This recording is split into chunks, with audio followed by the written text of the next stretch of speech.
விருதுநகர் மாவட்டம் ராஜபாளையம் தொகுதியின் தமிழக மக்கள் முன்னேற்றக் கழக வேட்பாளர் பிரிசிலா பாண்டியன் அறிமுக கூட்டம் நடைபெற்றது. தனியார் திருமண மண்டபத்தில் நடந்த இந்த கூட்டத்தில் கலந்து கொண்ட முன்னாள் அமைச்சர் கேடி ராஜேந்திர பாலாஜி கட்சியினர் மத்தியில் பேசும்போது எதை எப்படி செய்ய வேண்டும் என அறிந்த வேட்பாளர் பிரிசிலா பாண்டியன் யாருடைய தலையீடும் இன்றி சுயம்புவாக செயல்படும் தன்னம்பிக்கை மிக்க வேட்பாளர். அதனால் ராஜபாளையம் தொகுதி மக்களுக்கு நன்மைகளை அவரால் செய்ய முடியும் என்றார். ஆனால் எதிர்க்கட்சியினர் புரளிகளை கிளப்புவார்கள். கடந்த முறை நான் இங்கு போட்டியிட்ட போது வெற்றி பெற்றால் அவர் தொகுதி பக்கம் வரமாட்டார், சிவகாசியிலேயே தங்கிவிடுவார் என்று கூறினார்கள். ஆனால் கடந்த 5 வருடங்களில் பல முறை இந்த தொகுதிக்கு நான் வந்துள்ளேன். நானும் பிரிசிலா பாண்டியன் அவர்களும் இணைந்து இந்த தொகுதியை வளமிக்கதாக ஆக்குவோம். அனைத்து சமுதாயங்களின் பிரதிநிதியாக அவர் இருப்பார் என்றார். அவர் எம்ஜிஆர் மற்றும் அம்மாவின் ரசிகர் தொண்டர்கள் மீது பாசம் கொண்டவர். அவர் ஒரு அமைப்பில் இருப்பதால் மற்ற அமைப்புகளை தாழ்த்தியோ குறைத்தோ பேசுவது கிடையாது. பிறரை மதிப்பவர்கள் நிச்சயம் வாழ்வில் உயர்வார்கள். அதற்கு எடுத்துக்காட்டாக பிரிசிலா பாண்டியன் திகழ்வார். இந்த தேர்தலில் வெற்றி பெறப்போவது பிரிசிலா பாண்டியன் தான். என்ன கணக்கு போட்டாலும் திமுக வேட்பாளர் கேவலமாக தோற்றுவிடுவார். அவர் செய்த அயோக்கியத்தனங்களை யாரும் மறக்க மாட்டார்கள் என்று குறிப்பிட்டார். திமுக வேட்பாளர் கேவலமா தோற்பார். அவர் செஞ்ச அயோக்கியத்தனத்துல யாரும் மறந்துட முடியுமா? ரேஷன் கடையில் அரிசியெல்லாம் கடத்துறது யாரு? ரேஷன் கடையில் தோரம் பொறுப்பு இல்லாம ராஜபாளையம் தொகுதியிலே தோரம் பொறுப்பு இல்லை, மண்ணெண்ணெய் இல்லை, அரிசி இல்லை. அந்த பாவம் அந்த மில்லு என்ன மில்லு கலாபுரத்துல ரைஸ் மில்லுக்கான கொடுமைப்படுத்தி இட்லி விற்கிற உண்மையாளர்கிட்ட போல மாமூல் ஆனவர்களுக்கு திரும்ப ஓட்டு போட்டா இந்த தொகுதி என்ன ஆகும்? அதனால நீங்க எதுவுமே யோசிக்காதீங்க. இவங்க எம்எல்ஏனா நான் தான் இங்க எம்எல்ஏ. இந்த சண்டை போட்டி ஓடுறது அவங்களும் நானும் தான் இங்க போட்டி ஓடுறோம். நீங்க தாமரைக்கு ஓட்டு போடுங்க. தாமரை அதிமுகவுக்கும் தாமரைக்கு நெருக்கமான தொடர்பு உண்டு. எப்படி என்னதான் வந்துருங்க இவன் மோடி ஆளுங்க. நம்ம போன வருடத்தில் எழுத்து இருந்தோம்.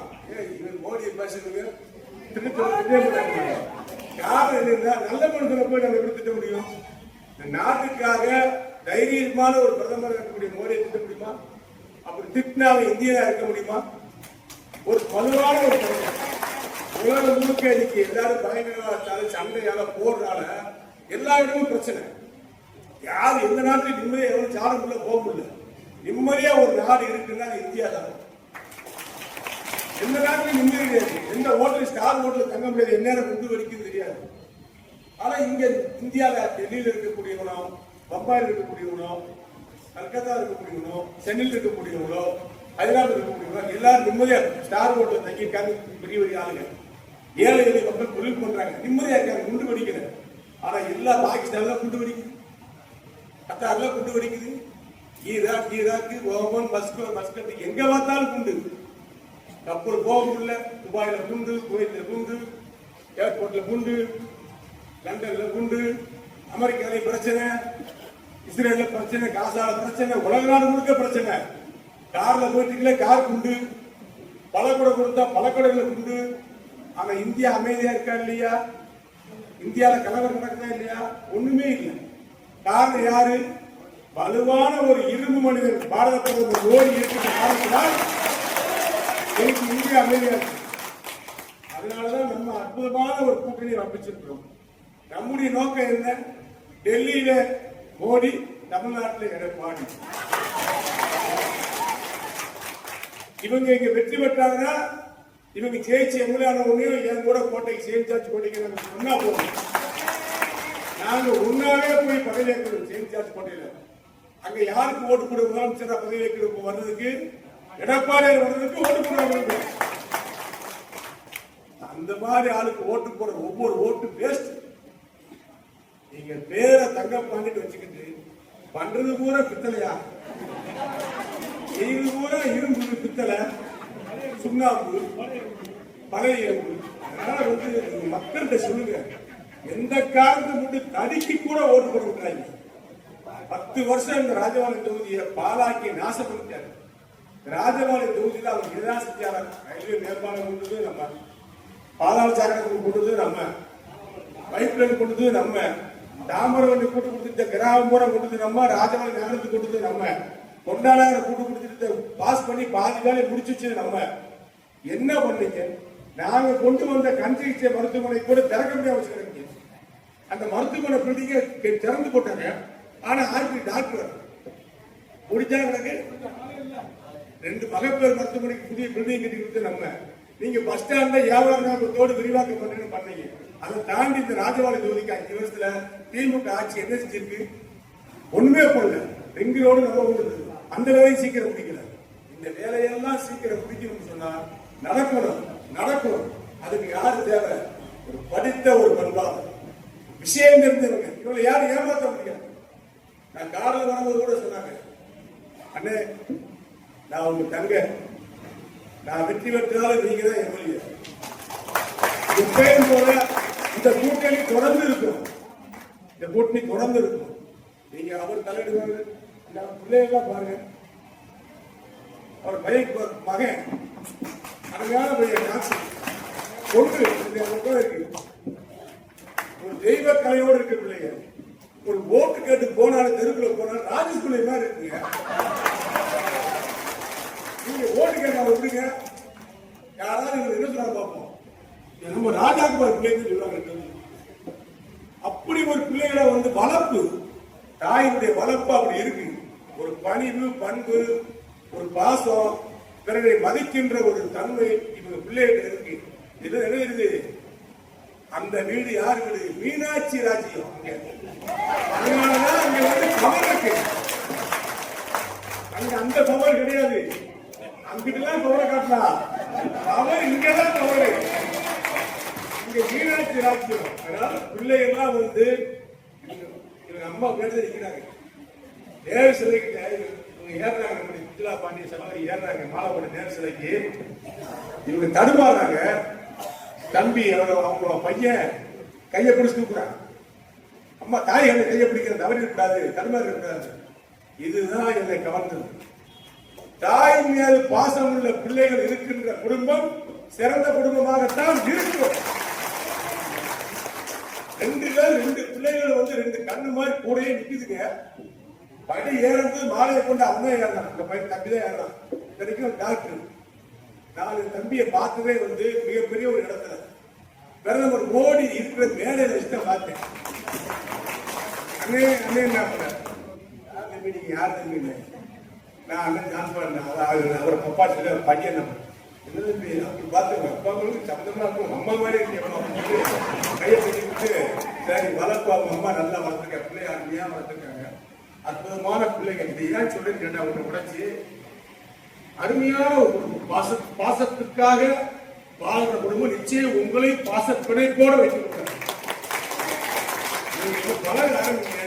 அழகராணி, கவிதா, கலைச்செல்வி, ராணி, நீங்க எல்லாருமே ஒரு செட் ஆகிடுவீங்க. வேற நான் 2ஆம் பட்சம் பார்க்க. பிறகு அண்ணன் அக்கா வந்துட்டாங்க. நான் அவங்க வச்சே பிரச்சனை முடிச்சுக்கிறோம் அப்படின்னு நீங்க சொல்ல ஆரம்பிக்கிறீங்க. அதுதான் எனக்கு ராஜபாளையம் ஒரு பாதுகாப்பான ஒரு எம்எல்ஏ ஒப்படைச்சிருக்கோம். அதை பாதுகாப்பா கொண்டு செல்லக்கூடிய பணி உங்களது பணி. அதிமுக ஒவ்வொரு தொண்டரும் கடுமையாக பணியாற்ற வேண்டும், உண்மையாக பணியாற்ற வேண்டும். இவர்களுக்கு இந்த சகோதரிக்கு சமம் செய்கின்ற நன்றி கடன் இவருடைய வெற்றி பிரம்மாண்டமான வெற்றியாக இருக்கிறது. அதிமுகவால் தான் இவர்கள் வெற்றி பெற்றார்கள் என்று பேசக்கூடிய அளவுக்கு, நாமெல்லாம் மகிழக்கூடிய அளவுக்கு, அவர்கள் சொல்லக்கூடிய அளவுக்கு நம்முடைய கடமை, உணர்வு, உழைப்பு இருக்க வேண்டும். நீங்கள் உழையுங்கள். எதை பற்றியும் அவர்களிடத்தில் எதை யாரும் எதிர்பார்த்து போகக்கூடாது. எதை பேசுறதுனாலும் கிருஷ்ணராசனை பேசுங்க, இல்லை என்னிடத்தில் போன்ல பேசுங்க. எந்த சமுதாய தலைவர் தான் சொன்னா கூட எங்கிட்ட பேசுங்க. அவர்கள் தேர்தல் களத்திலே புதிது. அவர்கள் மலர்ந்து வரக்கூடிய நேரத்தில் தாமரை சின்னத்திலே அவர்களுக்கு ஒரு இடைஞ்சல் போல் ஏதாவது ஒரு கருத்துக்களை போய் காலையில் போய் வீட்டில் சொல்லக்கூடாது. நீங்கள் பணிவோடு அவர்களை அன்போடு பார்த்து அவர்களை உருவாக்குவதற்கு, அவர்கள் வெற்றி பிரமாண்டமாவதற்கு நீங்கள் கடுமையாக பாடுபடுங்கள். நடக்க போற ஆட்சி அதிமுக ஆட்சி தான். எடப்பாடி தான் முதலமைச்சர். நான் சிவகாசியை வெற்றி பெற்று எடப்பாடி பக்கத்திலே பவர்ஃபுல் ஒரு ஆளா இருப்பேன். நிச்சயமாக ராஜபாளையம் தொகுதியிலும் நானும் சகோதரி பிரிசிலா பாண்டியர்களும் ராஜபாளையம் தொகுதிக்கு என்ன தேவையோ, என்னென்ன உதவிகள் தேவையோ, என்னென்ன சாலைகள் தேவையோ, ஒரு வழி சாலைகள் இருவழி சாலை ஆக்கப்படும், பாலம் தேவையான இடங்களுக்கு பாலம் அமைக்கப்படும். மொத்தத்தில் வியாபாரிகள் நிம்மதியாக வருவார்கள். எந்த விதமான இளைஞர்கள் இல்லாமல், அச்சுறுத்தல் இல்லாமல் ராஜபாளையம் தொகுதியில் இருக்கக்கூடிய அத்தனை பேரும் வாழ்வார்கள். அதற்கு உத்தரவாதமாக நான் சொல்கிறேன். நான் இவர்களை சந்தித்து பேசிக் கொண்டிருக்கின்ற நிகழ்வு நேரத்தில் என்னிடத்தில் பல சமுதாயத்தை சேர்ந்தவர்கள், குறிப்பாக முக்கூடத்தை சேர்ந்த வழக்கறிஞர்கள் இடத்தில் பேசினார்கள். இவர்களை பற்றி அவ்வளவு உயர்வாக சொன்னார்கள்.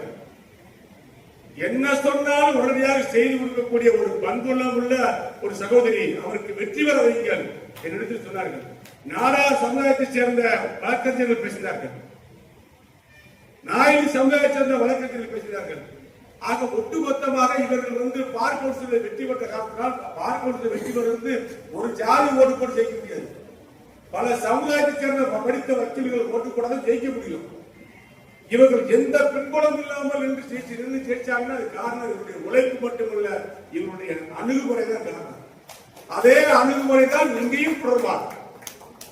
அதே அணுகுமுறையோடு தான் இங்கேயும் அவர் நடந்து கொள்வார். நிச்சயமாக சுயமாக அவருடைய எண்ணப்படி, உங்களுடைய எண்ணப்படி நல்ல ஒரு சட்டமன்ற உறுப்பினராக இந்த தொகுதியுடைய செல்ல பிள்ளையாக அவர் பலம் வருவார். அது உறுதி. அதற்கு நம்முடைய பங்களிப்பு வேண்டும். இவருக்காக நாம் உழைத்தோம், நம்மால் இவர் வெற்றி பெற்றார் என்ற ஒரு வரலாற்றை நீங்கள் உருவாக்கும். அதிமுக நிர்வாகிகள் பாரதிய ஜனதா கட்சிக்கு செய்கின்ற ஒரு நன்றிக்கடன்.